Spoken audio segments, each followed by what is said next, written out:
This is a really good week.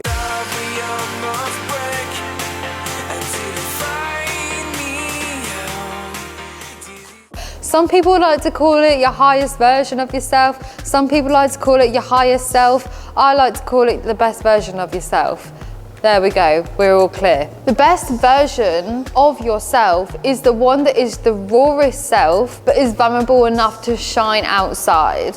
This is one tool and resource I have used for years that has helped me get to the point where I am at now. The step one is to actually be able to understand your internal world first. How that feels inside, what shows up inside. Everything is inside. Everything's inside. If someone said to me when I was a kid, don't worry about school, work, just focus on your internal. Focus on how to breathe and discover the parts of yourself first. Then we can get to the external world. I don't care if you take 10 years to do it. Then the external is going to be a lot easier. Then we can be our best self a lot quicker. Grab a journal, meditate, get in nature, do what you know works for you. If you're quite creative, I would really encourage you to draw pictures like you would as a kid. If you are someone who really prefers words over pictures, I would journal. And I would write down, who am I? Put my name in the middle, put spider diagrams on the outside, write down, okay, I am Annie Reese. These are my qualities. I know, and what am I experiencing inside is X, Y, Z. Write up to 10 things. And notice it. Okay, which parts of these 10 things do I class as something I can work on and something that's a strength? Okay, I honor my strengths first. This is key. This is for all the inner critics and self-sabotaging people out there that end up self-sabotaging themselves. I'm gonna look at my strengths first, and I'm gonna really be proud of myself for this because I've done really well, and this comes so organically to me. And actually, this might be a gift that I can help other people with at some point that might find it difficult. Okay, now I've recognized this, I'm gonna put this on the side. Things I can work on this other side. You're having a bad day, you might find 6 or 7 things that you don't like and you wanna work on.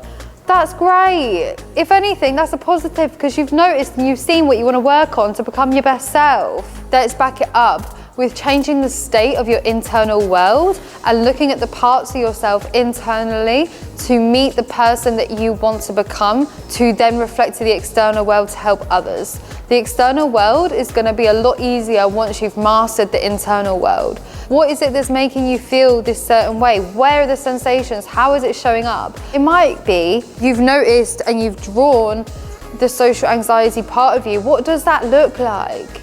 When you've drawn it, using the present moment, what parts are drawing your eyes? How have you drawn this social anxiety part of you? Is this person sad? Does this person have a great posture that you've done? Does it have shoulders coming forward? Are you feeling vulnerable? Does this drawing represent who you are now? Now, next to it, right, on the right side, okay, this is where I feel right now with my social anxiety.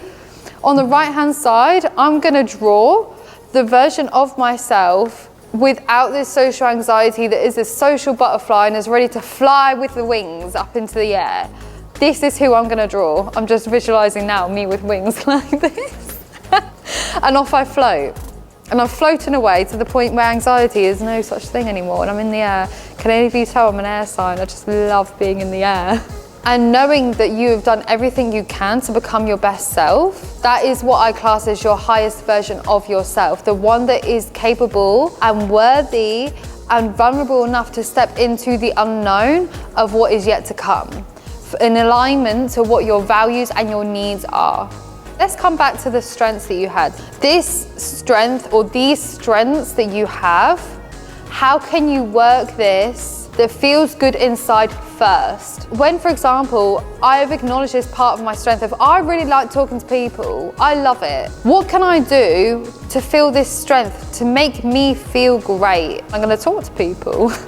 As simple as it sounds. I'm gonna go out and I'm gonna actually say to someone, when they're on their own walking, they might be having a bad day. Hey love, how are you? What's going on? Nice to meet you, I'm Annie.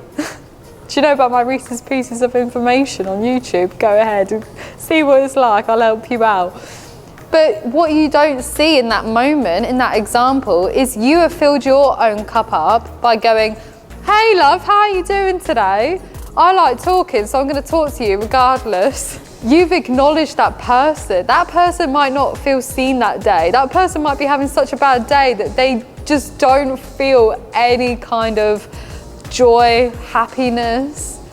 They may feel numb. They may feel so numb that they are coming into a state of depression. They may feel so numb and empty that they can't comprehend to even look inside their internal world. But you've just given them the gift of talking to them that has allowed them to see hope. You've radiated it out to people that you may not even thought about. So if you really, really enjoyed this video, liked this video, please give it a like, share, or subscribe.